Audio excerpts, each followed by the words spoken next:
बिस्मिल्लाहिर्रहमानिर्रहीम। अस्सलाम वालेकुम। पैदाइशी तौर पर इंसान को जाहिल पैदा किया गया है। मेरे अजीज़ों, अल्लाह रब्बुल इज़्ज़त ने इंसान को पढ़ा पढ़ाया पैदा नहीं फरमाया, बल्कि जाहिल पैदा फरमाया है। अलबत्ता इल्म के हासिल करने के असबाब अता फरमा दिए। आँखें, दिल, दिमाग, अकल, ये असबाब अमल हैं, वो दे दिए हैं। अजीज़ों, और जितने भी जानवर हैं वो पढ़े पढ़ाए पैदा होते हैं, यानी अपनी ज़रूरियात का इल्म इनको पैदा होते ही हासिल होता है। अपनी नुकसानदा चीज़ों का इल्म इनको पैदा होते ही हासिल होता है। ये पैदाइशी तौर पर अपना दोस्त पहचानते हैं, अपना दुश्मन पहचानते हैं। ये पैदाइशी तौर पर सही इल्म लेकर पैदा होते हैं। दूसरी तरफ इंसान पैदाइशी तौर पर ना अपना नफ़ा समझता है, ना नुकसान समझता है, ना दोस्त समझता है, ना दुश्मन समझता है। वो असबाब अमल लाता है।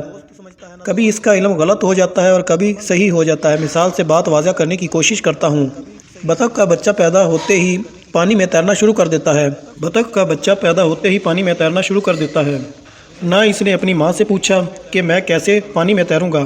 फिर पानी में जाते ही इसको अपनी ग़िज़ा का पता है कि मेरी ग़िज़ा क्या है, मेरे लिए मुफीद क्या है, मेरे लिए नुकसानदा क्या है। और देखें, बिल्ली के बच्चे के सामने आप ताज़ा घास रख दें तो वो अपना मुंह दूसरी तरफ लेगा।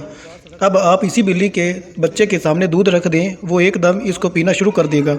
गोश्त की बोटी रख दें, इसको खाना शुरू कर देगा। अच्छा ज़रा और देखें, चूहे का बच्चा सैर के लिए निकला। पहले दिन अपनी बिल से आगे इसने देखा कि बिल्ली खड़ी हुई है, वो भाग कर वापस बिल में आ जाता है।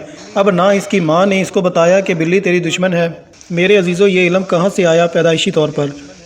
अजीज़ों, इंसान का इम्तिहान है। अल्लाह ने सही ज़िंदगी गुजारने की भी ताकत फरमा दी और गलत ज़िंदगी गुजारने की भी ताकत फरमा दी, यानी गलत इल्म भी आम कर दिया और सही इल्म भी अल्लाह ने फैला दिया।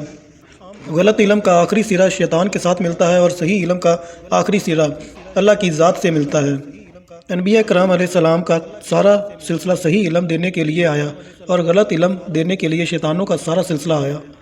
मेरे अजीज़ों, अल्लाह रब्बुल इज़्ज़त ने इस दुनिया को दारुल असबाब बनाया है। जिसकी मेहनत बढ़ जाएगी वो फैल जाएगा, और अगर शैतान के पीछे लगने वाले बढ़ जाएंगे तो ये फैल जाएंगे।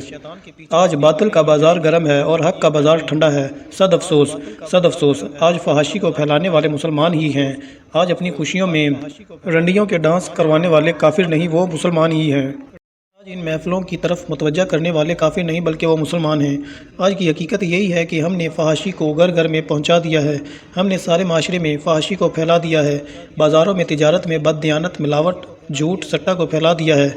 और फिर दफ्तरों में जुल्म सितम, रिश्वत, कोरापन। मेरे अजीज़ों, इन सब चीज़ों को फैलाने वाले मुसलमान ही हैं। इन लोगों पर शैतान ने मेहनत की और इनको अपना बना लिया। तो मेरे अजीज़ों, आज हक़ का बाज़ार ठंडा है, इस पर मेहनत की ज़रूरत है। यहाँ ये भी बताता चलूँ, बातिल बहुत रूप बदलता है, हक़ हमेशा एक रूप में आता है। कुफर की शक्लें बेशुमार हैं। अल्लाह रब्बुल इज़्ज़त ने हक़ को ज़िंदा रखने के लिए इसका एक ही रास्ता रखा है, जिसका नाम दावत है, जिसको नबी लेकर आते हैं। अब अजीज़ों, नबी तो कोई आएगा नहीं। अब ये काम दावत का उम्मत मोहम्मदी के ज़िम्मा है, यानी मेरे और आपके ज़िम्मा है। आए मिलकर आगे दावत दें, लोगों को आखिरत के मुतल्लिक़ बताएं। अल्लाह रब्बुल इज़्ज़त हम सब को अमल की तौफ़ीक दे। आमीन या रब्बुल आलमीन।